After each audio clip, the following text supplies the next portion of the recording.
Pelo amor ou pela dor, de Rodinei Carlos de Moura, parte 3, capítulo 9, Conflitos da Alma. Carlos Henrique era um rapaz pobre, mas trabalhador. Era uma pessoa reflexiva, queria saber sempre o porquê de tudo. Tinha uma família que, ao seu ver, era complicada. O pai bebia bastante. A mãe, não obstante sua generosidade, era de uma moralidade excessiva, chegando a condenar os semelhantes, como se ela mesma fosse isenta de erros.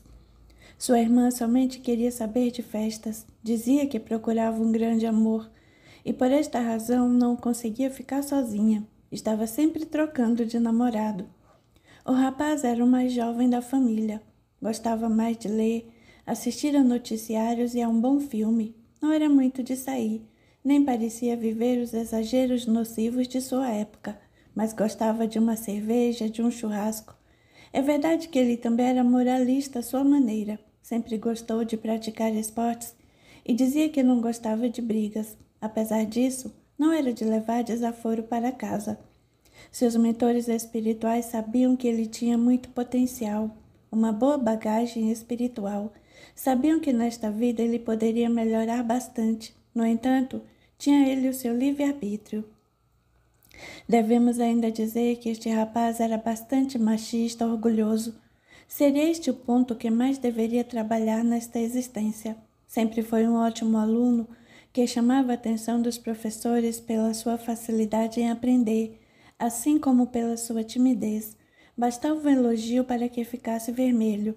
Sua família era católica de batismo, apesar de não frequentar a igreja regularmente. Carlos, sim, frequentava como coroinha e tinha bastante contato com o padre, já que era o seu ajudante nas missas.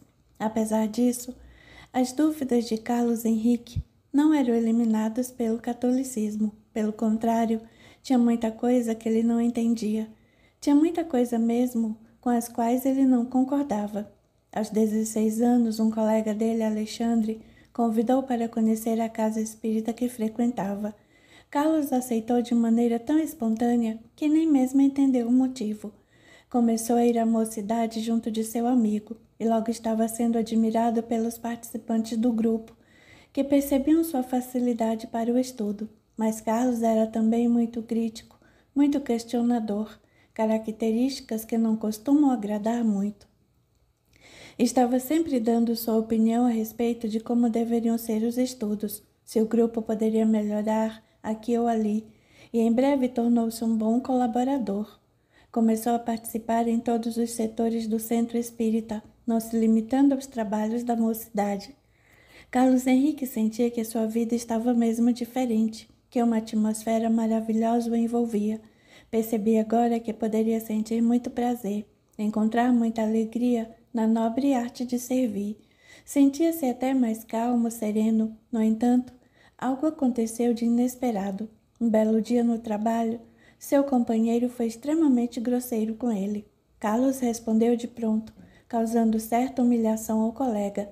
É que o moço tinha sempre uma resposta na ponta da língua, porém chegando a casa sentiu-se mal. Pensou que tinha exagerado, que não precisava ter sido tão grosseiro, descendo ao nível do amigo. Mas pensava, por outro lado, tinha colocado o rapaz no lugar dele, nunca mais o incomodaria. E Carlos estava certo, o rapaz não o provocaria mais, o que não significa que não estivesse com raiva. Aliás, estava com muita raiva. Só estava esperando uma oportunidade para devolver a humilhação, e para tal, contaria com a ajuda de alguns amigos desencarnados que vigiariam Carlos Henrique, inspirando seu rival para situá-lo em alguma situação embaraçosa. O tempo passou e Carlos conheceu uma bela garota no centro em que trabalhava. Eliane era uma linda menina, com seus 18 anos, um a menos que Carlos tinha agora. Ela também frequentava aquela casa. Tinham de fato muita coisa em comum.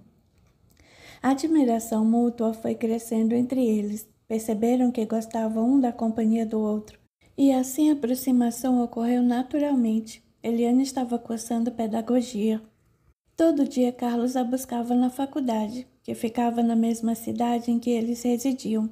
Uma bela noite o rapaz chegou à faculdade e a encontrou conversando com amigos. Ao vê-lo, Eliane despediu-se dos rapazes com um beijo no rosto. Tudo seria normal, não fosse o fato de um deles, um moço elegante, de boa aparência, fazer parte desta roda de amigos. Ele se afastou de Eliane com um sorriso e a seguiu com o olhar. Era Marcelo, ex-namorado da jovem. Carlos o reconheceu. De longe percebia tudo. Entendeu que Eliane tinha mais um admirador. Fechou a cara, sentindo muita raiva dentro de si. Apesar da maneira carinhosa com a qual foi tratado pela namorada, ficou calado, olhos esbugalhados, transparecendo uma raiva que Eliane desconhecia. Talvez ele próprio desconhecesse ter esse sentimento ruim dentro de si. O que Carlos não podia ver é que ao seu lado, neste momento, havia uma entidade desencarnada que não sentia nenhuma simpatia por ele. Se sentisse raiva, vibrava numa faixa de energias menos nobres, permitindo desta forma a influência do espírito desencarnado, que mais alimentava aquele sentimento. E Eliane, que era muito calma, percebendo que seu namorado estava diferente, perguntou se tinha acontecido algo. Como Carlos não respondesse, resolveu não insistir, e foram calados para casa. A entidade desencarnada, no entanto, não deixou os dois a sós. Ficou colocando ideias na cabeça de Carlos durante todo o caminho. Ideias que Carlos achava que eram dele. Pensava. Eliane sabia que o rapaz gostava dela. Devia estar gostando da situação, afinal não se afastou. E se realmente assim fosse, não era a boa moça que lhe parecia. Devia estar brincando com os dois. E isso ele não iria suportar. Além do mais, já haviam sido namorados, já haviam tido tanta intimidade. Não podia entender. E com essas ideias, alimentadas pelo obsessor, Carlos levou sua namorada para casa, despedindo-se com um simples e frio tchau. Em casa deitou-se e parecia estar em chamas. Sua cabeça fervilhava. Seu orgulho não poderia admitir o que vira, mas gostava muito da jovem. Sempre a considerara uma pessoa maravilhosa. Racionalmente sabia que estava sendo egoísta e insensível. Isto lhe passava agora pela cabeça. Ele mesmo já tivera outras namoradas. Eliane nunca implicara com esse fato, e ele lhe fazia tão bem. Todos dizem que eles formavam um lindo casal. Não se lembrava mesmo de terem tido uma briga, tão grande afinidade entre ambos. E assim, duas ideias contrárias conflitavam em sua cabeça. Carlos estava cansado e adormecendo. Com a ajuda de um passe transmitido por um mentor espiritual, deixou o corpo físico e pôde ver o amigo que algumas vezes já tinha se apresentado a ele. Sempre que a vibração de Carlos permitia, Alexandre, seu mentor, aproximava-se. Bem, meu amigo, disse Alexandre, parece que você está tendo alguns conflitos. Parece que o homem velho está conflitando com o novo homem que está nascendo em você, com a ajuda do espiritismo, que adotou como filosofia de vida. Carlos então perguntou, por que senti tanta raiva? Não gosto deste sentimento, não gosto de me sentir assim. E seu amigo espiritual carinhosamente veio em seu socorro. Como você já sabe, Carlos, somos espíritos que já reencarnamos muitas vezes, com diferentes experiências, e quase sempre cultivamos o orgulho no passado, cultivamos sentimentos de posse, fomentados pela cultura egoística que até hoje tem dominado o planeta. Andamos na contramão da aquisição dos verdadeiros valores da vida, e é justo que nós mesmos arranquemos com muito esforço tudo aquilo de ruim que plantamos em nós. Carlos o interrompeu, mas hoje eu sou diferente, eu quero ser diferente, não quero sentir estas coisas que só me fazem mal, não quero magoar minha namorada. O que precisamos entender, amigo, é que estamos muito longe de nos conhecermos totalmente. Aquilo que achamos que somos, que os encarnados vivem durante o dia e acreditam que sejam, é apenas uma pequena porção do ser. O espírito é algo demasiado complexo, um mundo magnífico a ser explorado.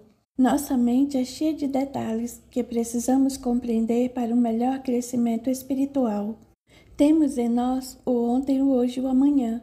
O que fizemos ontem determina o que sentimos hoje. O que fizemos muito repetidas vezes construiu nossa maneira de ser. Devemos ainda acrescentar que quando vibramos na faixa de sentimentos menos nobres, estamos permitindo que os espíritos deste nível nos influencie. Mas podemos vencer isto. O consciente escolhe o caminho que quer seguir, se quer mudar de direção ou continuar cedendo às tendências inferiores que adquiriu no passado. Não, porém, sem muita luta, muita perseverança, muita oração. E por isso devemos lembrar sempre que orar e vigiar é mesmo um dos mais belos ensinamentos do Cristo. Falando isso, Alexandre deu um grande abraço em Carlos e retirou-se. Outro dia pela manhã, durante seu café matinal, ficou pensando muito sobre o assunto. Resolveu então conversar com sua namorada sobre o acontecido. Era preciso ser franco, falar sobre tudo, deixar claro que tinha sim ciúme fundado é verdade. Era preciso dizer que ele confiava na sua namorada plenamente, que não poderia ofendê-la com suas cismas. Era preciso deixá-la ciente de todo o seu amor e, acima de tudo, de sua confiança em Liane. Carlos Eduardo procurou a namorada e disse tudo o que sentia. A moça o ouvia atentamente, olhos brilhantes, e sentia sinceridade nas palavras de Carlos. Queria mesmo ajudá-lo a vencer aquilo que o incomodava, assim como sabia que juntos ela também teria mais forças para vencer as suas próprias imperfeições. Eliane, depois de uma pausa, tomou a palavra. Eu fico muito feliz que consegui enxergar aquilo que é preciso mudar, meu amor. Isso me dá força também para refletir sobre os meus defeitos. Mas como pretende vencer estes sentimentos que parecem ter tanta força dentro de você? Carlos Henrique ficou espantado com a pergunta tão sensata de sua namorada. Sabia o que devia eliminar em si, porém não bastava. Precisava agora de um método para vencer aqueles sentimentos. Afinal, são energias que cultivara por muitas existências. Confuso, Carlos deu com os ombros, como a dizer que não sabia como proceder. Nisso, sua namorada amorosamente pegou suas mãos e, como se fosse uma senhora de 60 anos, no auge de sua experiência, começou a falar assim. Nós sabemos que estes sentimentos são energias que não podem apenas ser reprimidas, pois, desta forma, elas são apenas enterradas vivas em nosso inconsciente, como uma bomba relógio pronta para explodir. Diante do que já estudamos na doutrina, chego a pensar que não podemos extirpar um defeito de nosso íntimo, como a jogar aquilo fora. Acho que podemos sim transformar este defeito em qualidade, canalizar esta mesma energia para coisas boas. Lembro-me daquela famosa afirmação que diz: na natureza nada se cria, nada se perde, tudo se transforma.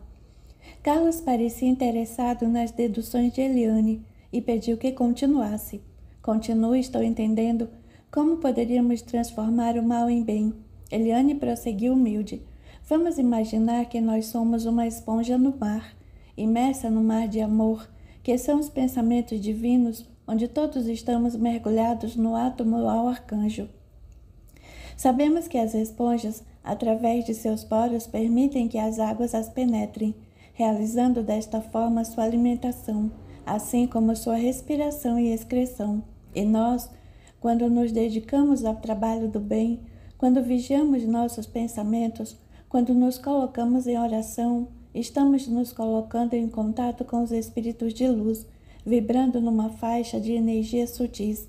Desta forma, estamos promovendo nossa alimentação espiritual, respirando novas forças e renovando nossas energias, expulsando aquelas que não nos servem mais. Carlos parecia inebriado com aquelas explicações. Ouvi Eliane atentamente, que depois de uma pequena pausa continuou. Por esta razão, ensina-nos o Espiritismo que fora da caridade não há salvação. Carlos concordou com sua doce namorada, abraçando-a com muito carinho. Ficaram alguns minutos num abraço intenso, numa troca maravilhosa de energias de amor. Passada a emoção, despediram-se, e Carlos foi meditar um pouco sobre o que deveria fazer. Sabia que poderia estragar aquele namoro tão cheio de afinidades com seu ciúme doentio, e por isso não vacilaria, arrumando mais atividades que o ajudassem a vibrar na faixa das energias do bem. Assim aconteceu. Começou a dedicar-se à doutrina, no sentido de ajudar o próximo em vários trabalhos. Passou a entender mesmo que para ser feliz era preciso fazer o bem aos semelhantes. O bem que receberia na vida seria do tamanho do bem que distribuísse. Não ficaria mais calculando cada atitude sua para saber o que receberia. Não era com muito prazer que iria servir. Ficava muito claro que plantando colheria. É da lei. Mesmo assim, muitas vezes sentiu aquele ciúme que parecia querer corroê-lo por dentro. Mas percebendo que tinha muito mais força no caminho do bem, sabia que cultivar uma semente leva tempo, e para colher era preciso paciência. Sua namorada estava muito orgulhosa dele, porque percebia sua enorme força de vontade. Assim seguiram por uma vida toda, duas almas enamoradas, unidas pelos mais sinceros laços de simpatia. Eliane com sua enorme paciência e Carlos trabalhando pelos outros, desta forma por si mesmo, sem jamais tirar de sua cabeça, principalmente nas horas difíceis, aquela máxima espírita que diz que fora da caridade não há salvação. Capítulo 10. O selo de Salomão. Marco estava correndo assustado no labirinto. O lugar parecia conhecido e ao mesmo tempo muito estranho, até que chegou a um ponto onde encontrou um lago. Na superfície deste lago viu algo que lhe causou espanto. Era um símbolo, o selo de Salomão, a personagem relatada nas Sagradas Escrituras, sendo este símbolo muito conhecido dos egípcios. O símbolo consiste basicamente em uma figura oval, contendo dentro um ancião olhando sua imagem refletida no lago, com alguns outros símbolos menores diferindo da imagem do objeto. Esta simbologia visa lembrar que o microcosmo é a réplica fiel do macrocosmo, assim como era em cima e embaixo. Marco ficou de olhos fixos naquela imagem, fascinado. Ao fundo ele via como que por um encanto todo o universo, com bilhões de galáxias que pareciam dançar de forma harmoniosa, com mundos se formando e outros sendo destruídos aqui para renascerem acolá. Via a formação das nebulosas que dão origem às galáxias. Via inúmeros meteoros rolando no espaço, mundos em formação. Via a luz de estrelas maravilhosas, muitas delas mais encantadoras que o nosso Sol, atravessar espaços gigantescos e atingir outros mundos, quando as suas fontes nem mais existiam. Ao mesmo tempo, ele observava a imagem transparente de um homem, com uma luz maravilhosa. O universo infinito, espantosamente, estava dentro do homem, e o homem dentro do universo. Marco agora estava calmo, sereno, olhos brilhantes. Não conseguia tirá-los daquela imagem magnífica. Olhando para ela, parecia olhar para dentro de si. Era, na verdade, como se tudo aquilo estivesse dentro dele, pois percebera que aquele homem de fato era ele. E ao fundo uma voz imponente ressoava: "Conhece-te a ti mesmo." Nisso Marco acordou maravilhado. Tivera um sonho impressionante. Um sonho que lhe trazia uma sensação maravilhosa, mas era hora de continuar a rotina. Depois de um banho e um belo café da manhã, Marco Antônio foi arrumar suas coisas para encarar o vestibular. Aos 17 anos, com uma boa situação financeira que era fruto do trabalho de seus pais, Marco sentia-se pronto para encarar aquela prova que deveria ser decisiva na sua vida. Prestaria vestibular para a medicina, na mais conceituada Universidade Pública do Estado de São Paulo, e com certeza encheria seus pais de orgulho. Teria uma situação financeira tão estável quanto seus pais. Era tudo de que alguém precisava para ser feliz. Pelo menos foi o que sempre ouviu no meio em que vivera até então. E lá foi ele, seguro quanto à prova que faria. Haja vista a sua boa formação escolar, no entanto, não tão seguro quanto ao curso que escolhera. Na verdade, era a primeira vez que isso lhe passava pela cabeça. Porque tinha escolhido medicina, nem ele sabia responder, mas era melhor deixar estes pensamentos estranhos para lá. Marco Antônio era moreno, olhos verdes, cabelos lisos e bem cuidados, tinha 1,80 m de altura, corpo de quem malhava e tinha também uma bela alimentação. Sua pele era macia, sem espinhas, mas tudo isso porque sua mãe marcava em cima. Preocupava-se muito que seu filho levasse uma vida saudável. Para isso, eles tinham recursos suficientes. Seus pais eram pessoas muito consideradas na sociedade. O pai um engenheiro de sucesso, sempre prático nas suas decisões, mas um homem honesto. Queria apenas o que lhe pertencia. Sua mãe dava aulas de música clássica. Tinha uma escola que havia construído com a ajuda do marido. uma alma sensível, um gosto refinado. Era sem dúvida uma pessoa muito elegante, de uma educação irrepreensível. Falava sempre num tom agradável, não sabia gritar com ninguém. Ambos eram espíritas de berço. Passaram o único filho à doutrina que também herdaram de seus pais. Frequentavam o centro espírita regularmente. Faziam mensalmente doações de cestas básicas e caixas de leite. Participavam dos eventos beneficentes sempre que eram convidados. Eram, sem dúvida, pessoas politicamente corretas e, entre eles, existia uma relação tranquila, onde predominava o respeito e o carinho mútuos acima de tudo. O pai de Marco foi levá-lo à escola onde faria tão esperada prova. No meio do caminho viu com espanto uma pobre senhora pedindo esmola quando o sinal fechava, numa avenida movimentada do centro da cidade. Ela estava toda maltrapilha, vindo na direção do carro do pai, que não abriu o vidro. Era um dia muito frio. Aquela senhora com roupa simples e chinelo de dedo inspirava muita pena em Marco. Será que ela ficava sempre ali, pensou, como ele nunca tinha notado? Este era o caminho que fazia sempre para ir até a escola onde estudara por 3 anos. O rapaz ficou tão angustiado que deixou escorrer algumas lágrimas de seus olhos, porque ele tinha tanto e algumas pessoas nada tinham. Já conhecia a explicação da doutrina espírita a respeito. Isto, vindo à sua mente, o confortava, mas agora era diferente. Parecia que pela primeira vez percebia a existência de um mundo paralelo ao seu, que não era de alegrar as vistas. Seu pai, vendo-o chorar, imaginou que o rapazinho estivesse nervoso para a prova, como é muito comum acontecer. Disse isto a ele e Marco achou que seu pai devia ter razão. A expectativa de uma prova tão importante devia deixá-lo emotivo. O pai de Marco deixou-o na escola e foi para o trabalho. O rapaz concentrou sua atenção somente na prova. Agora era só esperar o dia do resultado, que ao seu ver seria positivo. O tempo passou e Marco Antônio ficou feliz com o resultado do vestibular. Como já era esperado, tinha sido aprovado em primeiro lugar. Seus pais ficaram muito contentes. O rapaz fazia aniversário no começo do ano e o seu presente foi um carro importado. Um presente também por ele ter conseguido entrar na universidade de maneira tão brilhante.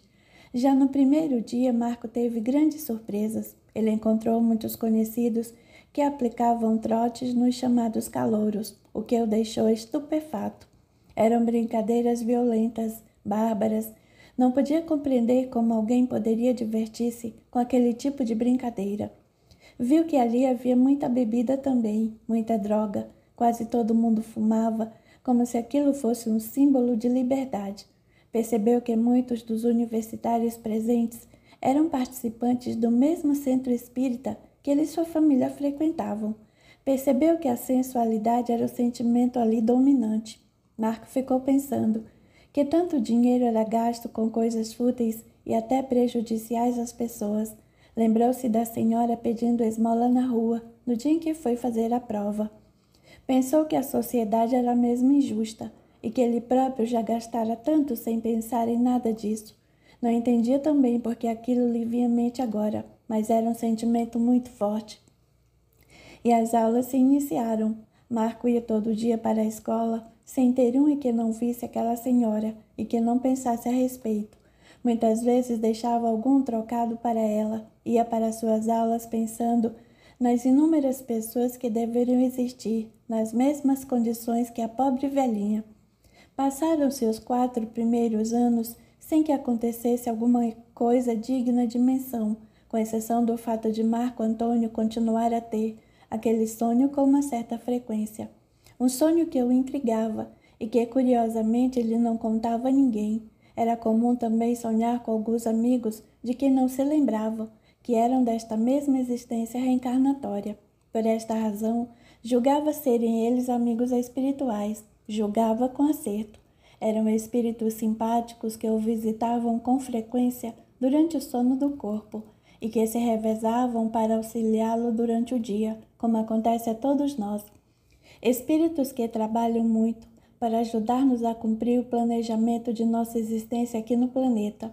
Estão ligados a nós pela simpatia que cultivamos durante as existências passadas, ou até mesmo nesta mesma existência.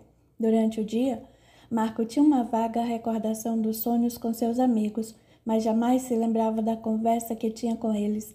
Sentia-se, no entanto, muito feliz. Parece que aqueles sonhos sempre lhe faziam bem. Já no 5º ano, Marco começou a ter aulas no hospital com mais frequência, e a parte que mais lhe chamava a atenção era exatamente a parte psiquiátrica. Percebia que tinha muito mais ali do que um simples desequilíbrio orgânico. Já havia estudado na doutrina espírita a influência que os espíritos desencarnados pode ter na loucura, principalmente naqueles que têm predisposição mediúnica e não procuram estudar, educar-se e muito menos levar uma vida coerente com a ética cristã. Via muita miséria por lá, muitos pacientes carentes de educação, cultura, que com certeza lhe minorariam o sofrimento, com informações que serviriam para ajudá-los a ter uma forma de vida diferente. Pensava que queria dedicar-se àquelas pessoas, àquela causa. Sabia, no entanto, que não poderia mudar nada de repente, que tudo aquilo tinha uma causa justa, que não poderia prescindir do auxílio do tempo, mas era muita dor, não conseguia ficar insensível. Seus amigos de trabalho não pensavam como ele, pareciam mesmo frios diante daquilo tudo. Queriam montar consultórios luxuosos e arrecadar grandes fortunas com aquele negócio que se lhes mostrava com retorno certo e imenso. Além do que, a profissão de médico proporcionava muito prestígio diante da sociedade. Certa vez, Marco foi assistir a uma cirurgia que estava sendo realizada num rapaz acidentado. O pobre, com certeza, não conseguiria sobreviver. Voltava do trabalho às 6 da manhã de moto, quando um carro conduzido por jovens embriagados provocou aquela situação desesperadora. Os médicos falavam durante a cirurgia de maneira desrespeitosa sobre a condição do acidentado, ligado ainda ao corpo físico e com muita raiva, já que ele vira tudo na hora do acidente. Os comentários dos doutores que o atendiam causavam ainda mais perturbação. Ele tinha filhos e queria muito viver. Aquele descaso era para ele desesperador. Prometeu a si mesmo perseguir aqueles médicos e fazer sua própria justiça. Marco percebia aquilo tudo. Sentia a raiva do rapaz acidentado. Não entendia como, mas ele podia sentir. Nunca percebera que tivesse algum tipo de mediunidade ostensiva, embora soubesse que na realidade todos nós somos médiuns. Marco Antônio viu ao seu redor muito sofrimento, um sofrimento que sempre esteve por toda parte, mas que ele nunca conseguira perceber. Parece que sua alma estava desabrochando para um novo ciclo, estava descobrindo coisas novas e se descobrindo. Aquele sonho lhe vinha sempre à cabeça, parecia-lhe ter uma missão que não conseguia compreender no momento, mas que pressentia. Toda aquela vontade de reconhecimento que um dia sentira parecia agora desaparecer. Não conseguia mais se ver apenas como um médico de sucesso, como uma pessoa bem-sucedida, rica, mas que nada faria para os pobres. Não, era preciso renunciar. Tudo isso lhe surgia na mente como uma necessidade para ser feliz. Não saberia sê-lo de outra forma. Resolveu então especializar-se em psiquiatria, dedicar-se a um sanatório para estudar profundamente os irmãos em desequilíbrio mental. Queria também estudar a mediunidade, para poder entender a parte espiritual daquele mal. Queria usar a doutrina espírita para ajudar quem dela precisasse, renunciar ao consultório, os privilégios de sua condição para servir aqueles que mais necessitavam. Queria, afinal, entender o mundo íntimo da humanidade. Contou isso aos seus pais. Sua mãe, mesmo muito surpresa, disse que ele deveria fazer o que mandasse o seu coração. O pai, por sua vez, não conseguia entender nem aceitar. Tinha tantos sonhos, tantos planos para o filho. Imaginava ver Marco com muito reconhecimento perante a sociedade. Não podia aceitar. Mesmo assim, confuso, Marco estava convicto. Sentia que era sua missão, que tinha vindo a esta terra para realizar exatamente isto. E apesar de todo o sacrifício que lhe custaria, resolveu se especializar e viajar para uma cidade longe da sua. Fora convidado a trabalhar no hospital psiquiátrico. Ali passou uma vida toda, se dedicando aos enfermos e estudando a psique humana à luz da ciência e da doutrina espírita. Descobriu que muitos enfermos poderiam simplesmente ter sido conduzidos a centros espíritas, onde teriam resultados muito eficazes, que muitos estavam loucos por não quererem se adaptar ao mundo tal como ele se apresenta, uma fuga da realidade para viver sua própria verdade. Sentia também um imenso auxílio dos espíritos de luz que desciam às trevas daquele lugar difícil para amparar os necessitados. Sentia a impotência da medicina para tratar de forma adequada aquelas pessoas. Sentia que, na verdade, era preciso rever seus valores, mas que isso estava ainda muito longe. O que fazia-lhe ali então? Por que saber e não poder mudar tudo? Ajudava no que podia, mas era tão pouco. Estes pensamentos chegavam a despertar uma revolta em nosso amigo. Como num flash, veio à tela mental aquele sonho que eu perseguia. Ele na frente do lago, enxergando o labirinto da mente humana, a semelhança do homem com Deus, a grandeza das potencialidades de que o homem está investido. Lembrou-se da parábola do semeador, citada por Jesus. Lembrou que esta parábola simbolizava os diversos graus evolutivos do ser, que toda semente desabrochará e dará frutos ao seu tempo, que as criaturas passam agora o melhor que o Criador pode fazer por cada uma, que, na verdade, tinha que conhecer o sofrimento das pessoas para entender a si próprio, e entender a si para entender a Deus, que sua dedicação não tinha sido vã, que ali tinha crescido como não poderia ser de outra forma, que para amar é preciso compreender que somos iguais, apesar de diferentes nas experiências, que podemos fazer tudo de bom e de ruim, a depender de nossas escolhas, e que por esta razão não se pode julgar ninguém, não se pode condenar. É preciso entender que dorme em nós uma energia divina que precisamos acender com a força de vontade, mas que, acima de tudo, precisamos nos conscientizar de que a obra que nos compete fazer é a reforma do nosso mundo íntimo, porque a reforma da humanidade pertence ao Cristo. Capítulo 11. O salário do trabalhador honesto. Depois de algum tempo, podemos dizer breve em relação ao relógio da eternidade, vamos encontrar nossos amigos no plano espiritual, reunidos novamente pelos laços do amor real. Amigos que cumpriram suas missões e tinham agora o merecimento de se ajudarem às suas novas missões. Estavam felizes por estarem juntos de novo, já que a afinidade entre eles era muito grande. Formavam, como já citamos, uma família espiritual, diferente de algumas famílias na Terra, que apesar dos laços consanguíneos, são muito diferentes na maneira de pensar e agir. Como é justo que quem plantou colha, nossos amigos recebiam agora o salário do trabalhador honesto e dedicado. Continuavam estudando e se dedicando à área do interesse de cada um.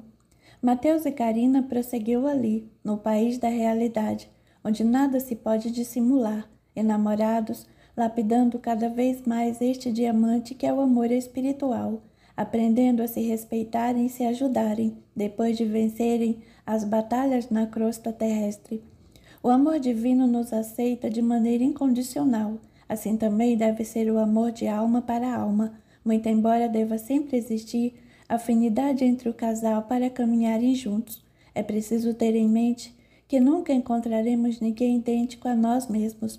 Juntos agora, cada um se dedicava àquilo com o que se identificava, com o que tinha aptidão, aprendendo para compartilhar com os irmãos da terra, numa encarnação futura que planejariam com calma e ajuda dos espíritos mais adiantados, responsáveis pela reencarnação na colônia em que residiam.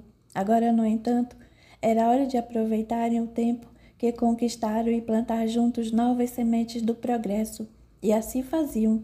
Numa noite maravilhosa de primavera, saíam todos de uma palestra sobre a dor e seguiam para a praça central numa conversa interessante. Maria Rita, apaixonada pela arte de educar, dizia: como é fascinante este mundo das palavras, como conseguem nos tocar de perto aqueles oradores que conhecem a alma humana. Pois é, Maria Rita, respondeu Carina, se soubessem os homens encarnados o poder que têm as palavras, muitas vezes calar-se-iam para não profanar este sagrado instrumento que o Pai Maior nos concedeu para criar, não para destruir. Sim, Carina, disse Marco, mas nós também tivemos que viver as lições na Terra para chegar a ter o pouco de conhecimento que possuímos hoje. A vida é uma escola maravilhosa. Tem razão. emendou Marcela. Eu tive tanto medo quando nós partimos para a última experiência reencarnatória, mas conseguimos. Lembro-me de que a última palestra que ouvimos aqui, antes de voltar à crosta, me motivou muito. As palavras do orador penetraram-me fundo a alma e me guiaram, mesmo que inconscientemente, por toda a existência carnal, assim como ainda me guiam aqui no mundo espiritual. José Luiz concordou com as afirmativas de Marcela. Concordo com você, amiga. E vocês se recordam de qual foi o tema da palestra? Todos responderam no uníssono. Qual o sentido da vida? E a palestra motivadora veio então à tela mental de nossos amigos. Começaram todos a se lembrarem das palavras do instrutor, palavras que os ajudaram na jornada terrena, ficando gravadas no íntimo de cada um. Um silêncio se fez no auditório. É que acabava de entrar o palestrante da noite. João Pedro era seu nome. Aparentava uns 50 anos, cabelos já grisalhos, olhos serenos, com um brilho que parecia prender a atenção de todos. Ele se dedicava à filosofia espírita e ministraria a última palestra de nossos amigos antes de reencarnarem. Depois de se apresentar, começou a falar assim: que o Pai de infinita bondade nos ilumine, para que possamos transmitir a mensagem da noite de maneira clara, de maneira simples.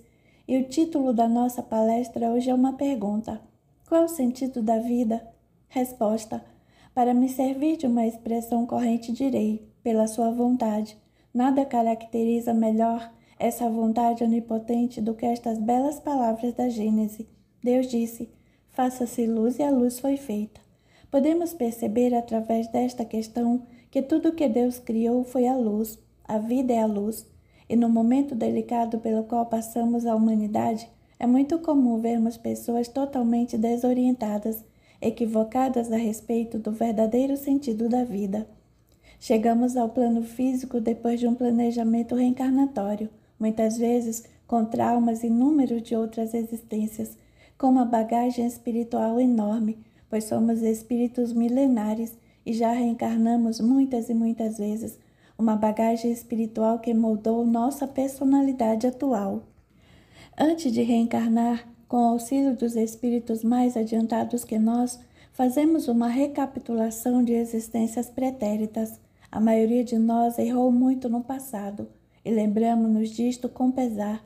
O despertar de nossa consciência traz também sofrimento, traz um arrependimento que dói e pedimos para voltar. Muitas vezes também somos forçados a isso, por não termos ainda discernimento, como recurso da misericórdia divina, cedendo a pedidos de amigos espirituais que intercedem por nós junto ao plano mais alto. Fazemos promessas, estudamos e nos preparamos, até que mais uma vez Deus diga: faça-se a luz. E para nós, neste mundo de provas e expiações, conhecido como Terra, a luz se faz. Estamos entre os encarnados numa oportunidade sagrada, que muitas vezes não sabemos aproveitar. Crescemos então cheio de sonhos, seja numa família com condições financeiras mais favorecidas, seja naquelas cujas necessidades serão o freio para muitas de nossas paixões. Não importa, pois Deus é justo e dá a cada um aquilo que mais lhe será útil nesse momento. Graças à misericórdia divina, esquecemos o nosso passado quando aqui chegamos, porque nosso cérebro não suportaria o peso das lembranças de existências anteriores.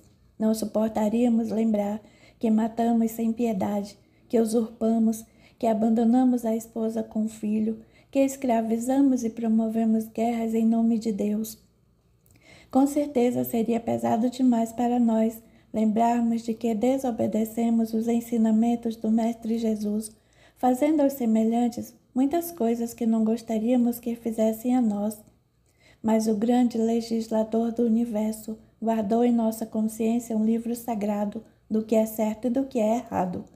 Essas sementes só desabrocham com o auxílio do tempo, não o tempo do relógio analógico, digital ou anatômico, mas o tempo de cada ser, que não é igual para todos, que depende das experiências vivenciadas e de como elas são por nós assimiladas.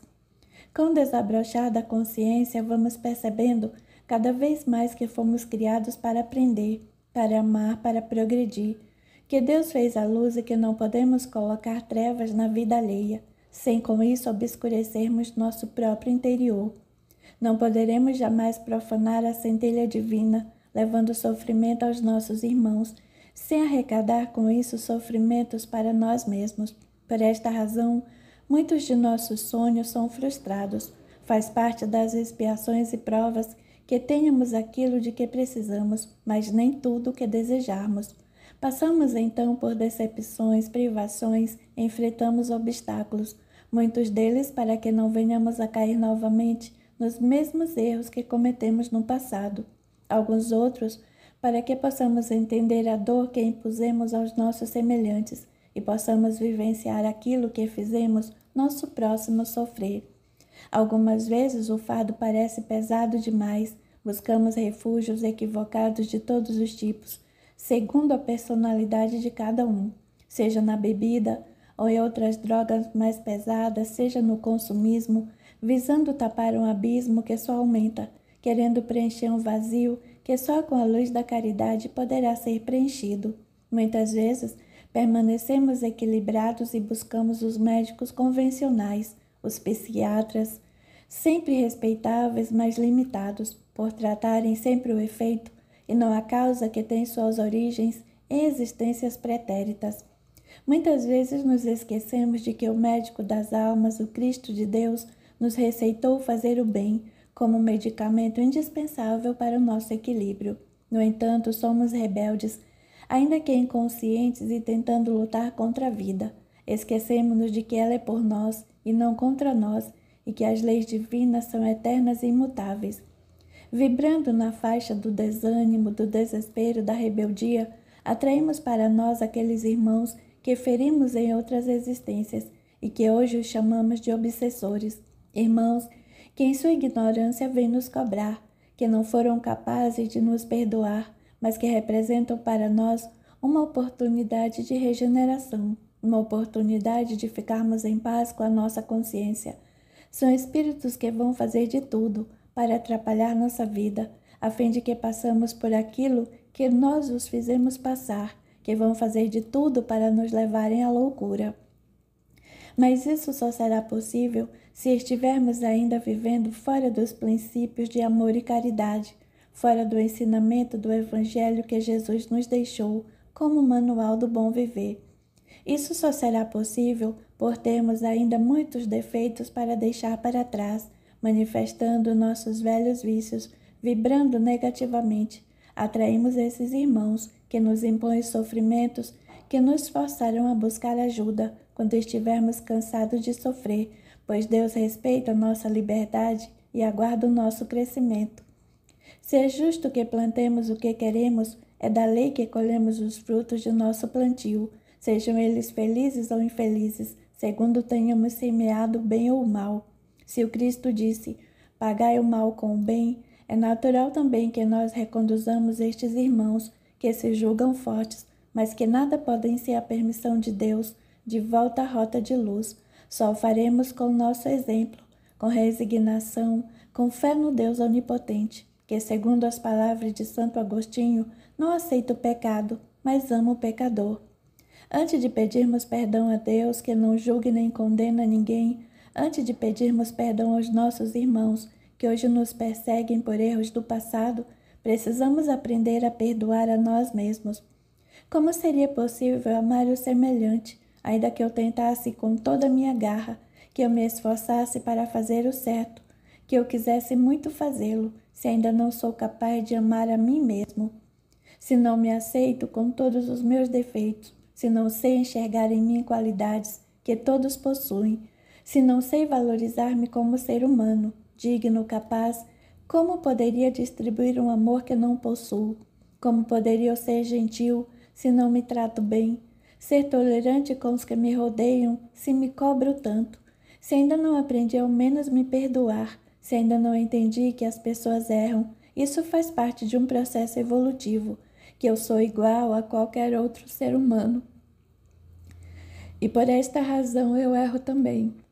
Só amando-me com toda a energia de meu coração, sendo benevolente comigo, vencendo meu orgulho, para entender que somos iguais na capacidade de acertar, mas também na de errar. Somente colocando-me diante da vida como um eterno aprendiz é que poderei distribuir amor aos que me rodeiam. Somos nosso maior obsessor, somos sem sombra de dúvida nosso maior inimigo. Mas o Cristo disse que devemos amar os inimigos. Só com o amor verdadeiro podemos ajudar alguém, e só podemos dar aquilo que já possuímos. Mas se podemos ajudá-los, não podemos ter a pretensão de mudá-los repentinamente, já que cada um evolui ao seu tempo, e precisamos respeitar o tempo de nossos semelhantes, como Cristo vem respeitando incansavelmente o tempo de cada um de nós.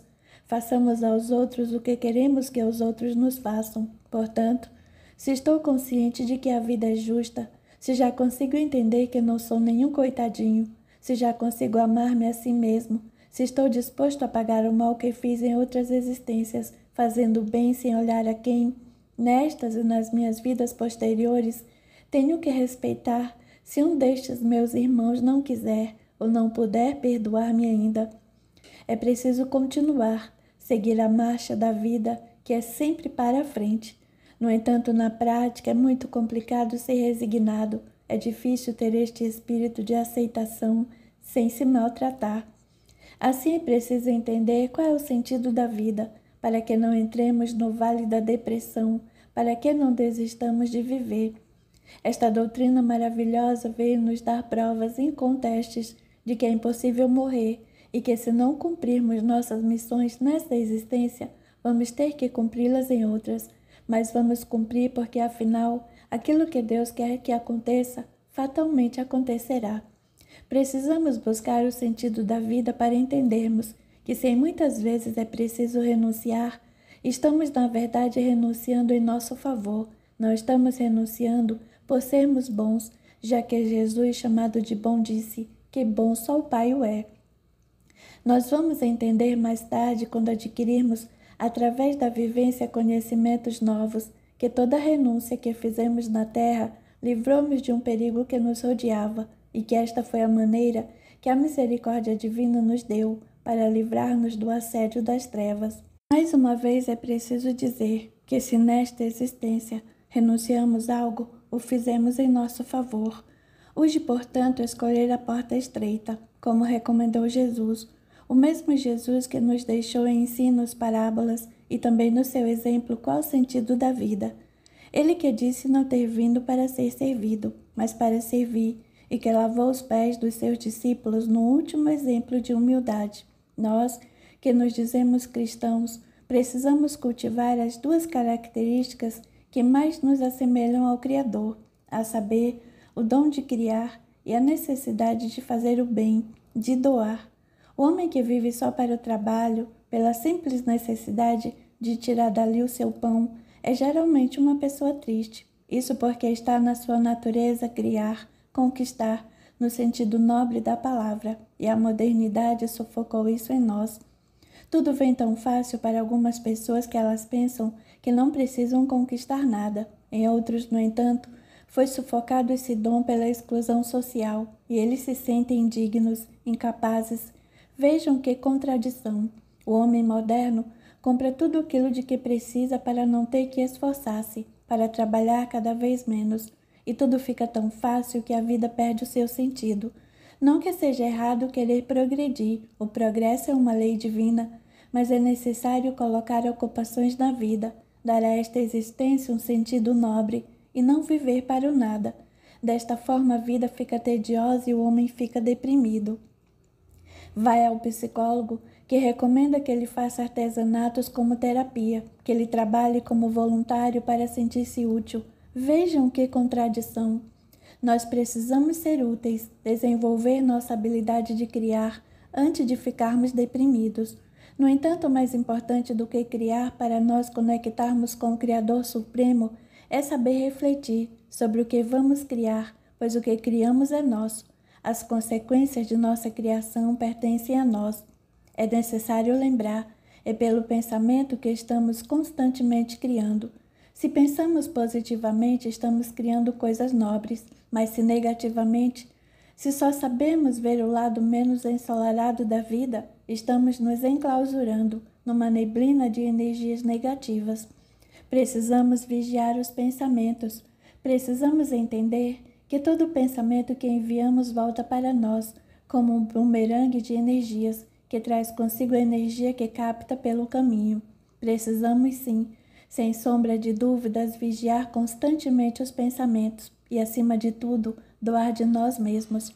Ultimamente, cada um só tem pensado em si mesmo, no que a vida tem a nos oferecer. Que a verdadeira felicidade está em ofertar. É só olhar para a natureza. Ela cria e oferta sem cobrar nada. Respiramos de graça, o sol nos aquece de graça. O próprio Deus cria, dá vida e não quer reconhecimento. Nunca se impõe, pelo contrário, oculta-se na dimensão mais sutil do universo, a fim de ser sentido apenas pelos mais humildes. Oculta-se no íntimo de cada um lugar que o homem que já visitou a Lua e que planeja visitar Marte em breve ainda não foi capaz de explorar. Conhecer a Deus é conhecer o homem, e conhecendo o homem, seu interior, sua alma, conhece-se a Deus. Para achar o verdadeiro sentido da vida é preciso adentrar este labirinto que tanto tememos, o interior de cada um. É preciso olhar para o microcosmo para entender o macrocosmo e vice-versa. É preciso, antes de tudo, buscar o próprio equilíbrio para entender a grandeza dos mistérios do universo. Faz-se necessário expulsar nossos traumas, nossos medos de dentro de nós, pois eles são como meteoros, trazendo destruição para o nosso mundo íntimo, ao passo que a fé e a caridade são como luzes. Será que já nos perguntamos o que é o medo? Por que sentimos medo? Tem o medo uma função natural? Podemos recorrer a um exemplo, uma situação muito comum na crosta terrestre. Se estamos dirigindo o automóvel e alguém nos fecha, se nós não temos medo de nada, xingamos, queremos brigar, sem pensar que a pessoa do outro carro possa estar armada. Se não temos prudência, em função do medo, quando nos desafiam para uma corrida irresponsável de carro, vamos sem pensar nas consequências e colocamos a nossa vida e a de outras pessoas em risco. Vejam que o medo serve então para conter nossos excessos. É um mecanismo inconsciente de defesa que está intimamente ligado ao instinto de conservação, porque não temos ainda o necessário discernimento para efetuar nossas escolhas. No entanto, conforme vamos amadurecendo, deixamos de precisar desses recursos, assim como a criança que para alimentar-se precisa chorar ou não seria notada, e mais adiante dispensa este recurso, pois já sabe pedir e posteriormente poderá preparar o seu próprio alimento. Mas existem também os medos traumáticos, aquelas pessoas cujo medo as impede de tentar qualquer empreendimento, medos ocasionados por empreendimentos mal-sucedidos, por frustrações, medos que, se não trabalhados, podem impedi-las de ser felizes. Deixam de ser felizes por medo de tentar, de se machucarem novamente.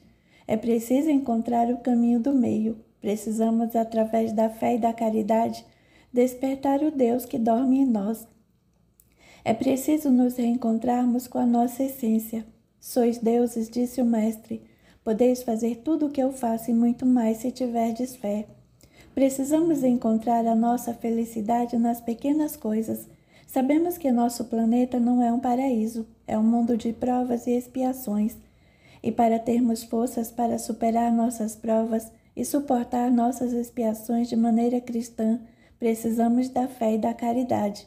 Por isso a afirmação de que fora da caridade não há salvação. Mas no mundo de hoje o que vemos? A maior preocupação do ser humano é gozar, ser feliz. Não entendeu que fora da caridade não há salvação, não há felicidade. Não basta o alimento do corpo, há também o da alma, e fazer o bem é o que alimenta nosso espírito. Vemos nas faculdades da terra, ao redor delas, barzinhos inúmeros.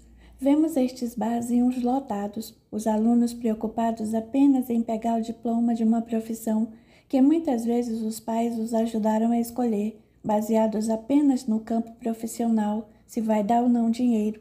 Nós vemos também nesses bares muita música, o som dos carros altíssimos, nenhum respeito pelos vizinhos que querem dormir. E aí perguntamos, Que profissionais serão estes universitários, se ainda não têm a menos a noção de cidadania? Vemos políticos e empresários preocupados apenas em enriquecer. Esquece-se do alerta do poeta francês Victor Hugo. Desejo que você descubra com a máxima urgência, acima e a despeito de tudo, que existem oprimidos, injustiçados e infelizes, e que eles estão à sua volta. No entanto, todas estas pessoas, quando interrogadas, dirão que têm fé, que acreditam e são tementes a Deus, e nós acreditamos e respeitamos a fé de cada um. No entanto, o Evangelho já advertiu que muito mais importante do que ter fé é saber o que estamos fazendo com a nossa fé. Está lá nas Sagradas Escrituras. Dizes que tens fé, mas se não tens obras, a tua fé é morta em si mesma. Por acaso esta fé poderá salvá-lo? Dizes que crês em um só Deus e fazes bem. No entanto, os demônios também o creem e estremecem. Agora já podemos responder aquela pergunta inicial: qual o sentido da vida? E com certeza a resposta é: ser feliz. Aí alguém poderia dizer: é tão elementar, estou cansado de saber tudo isso. Será? Eu só posso responder por mim. Quanto mais eu estudo, mais percebo que bem pouco eu sei, ou melhor, que eu nada sei. Mas como recurso de quem desconhece é recorrer ao conhecimento alheio, vamos apelar para um dos ensinos de Jesus, a fim de analisar o conceito. Eu estou cansado de saber disso. O Mestre disse: conhecerás a verdade e a verdade vos libertará. Logo, se vivemos a verdade, se já nos livramos de preconceitos, dogmas, ou se apesar das dificuldades inerentes a um planeta de provas e expiações, somos felizes, é porque conhecemos a verdade. Mas se ainda somos escravos do orgulho, da arrogância e principalmente da tristeza, da depressão, é porque não conhecemos a verdade ainda, segundo o conceito do próprio Jesus. Se não conseguimos enxergar que, apesar de todas as dificuldades, dores, problemas que existem neste mundo, a vida é simplesmente maravilhosa e que esta beleza se encontra nas coisas simples como um pôr do sol, o sorriso de uma criança, namorar de mãos dadas no parque, juntar a família para olhar as estrelas, a lua cheia que é magnífica, podemos ter a certeza de que somos muito pobres de saber. Se não sabemos ainda agradecer pelo que temos, mesmo pelas dificuldades que são oportunidades de resgate e crescimento, se ainda sentimos pena de nós mesmos, é hora de parar e refletir. Somos ricos e não percebemos, já que a felicidade não é um pote de ouro no final do arco-íris, ela é o desabrochar da própria essência do ser. Por esta razão, precisamos começar a pensar mais do que vamos ofertar, ao invés de ficar pensando apenas no que vamos receber. É preciso pensar sobre a grandeza de um pedaço de pão para quem o recebe, de um ombro amigo, de um trabalho voluntário de modo geral. Precisamos analisar do ponto de vista de quem os recebe, e o bom seria que o fizéssemos antes de precisar receber. Precisamos pensar na dor do próximo, para entender que a nossa não é a maior como supomos, antes que a vida resolva nos colocar numa situação real de dificuldades, para aprendermos a valorizar o que temos. Para finalizar, faço também a minha oferta a vocês, queridos amigos, e a minha oferta de hoje para vocês é uma simples poesia, pois gosto muito de brincar de escrever. É tudo o que eu posso lhes oferecer hoje. Ofereço-lhes, então, tudo o que eu tenho. Um paradoxo: doar e receber. Doar é mais prazeroso que receber, embora doar seja o mesmo que receber. Mas devemos doar sem a intenção de algo em troca a receber, para que doar seja igual a receber. Porque doar com a intenção de algo em troca, receber, equivale a trocar. E embora a vida seja uma constante troca, não devemos doar com a intenção de algo em troca a receber, porque doando sem intenção é que vamos receber. Mas talvez o que doamos não seja o que vamos receber, embora o que vamos receber seja equivalente ao que doamos, porque aquilo que doamos é quase sempre algo de que não estamos precisando, embora não importa o que ofertamos, só o que doamos na verdade é o amor, e quem conhece alguém de que amor não estejas precisando? E quase sempre recebemos aquilo de que estamos precisando, apesar de quase sempre ser diferente do que doamos. mas algo em comum entre o que doamos e o que recebemos é sempre o amor. Por isto doe sempre, e doe sempre com amor, para que este paradoxo na sua vida esteja sempre presente. E quanto mais doar, mais vai receber. Não se esqueça, porém, que doar é sempre mais prazeroso que receber, embora doar seja o mesmo que receber. Meus amigos, muito obrigado a todos pela atenção.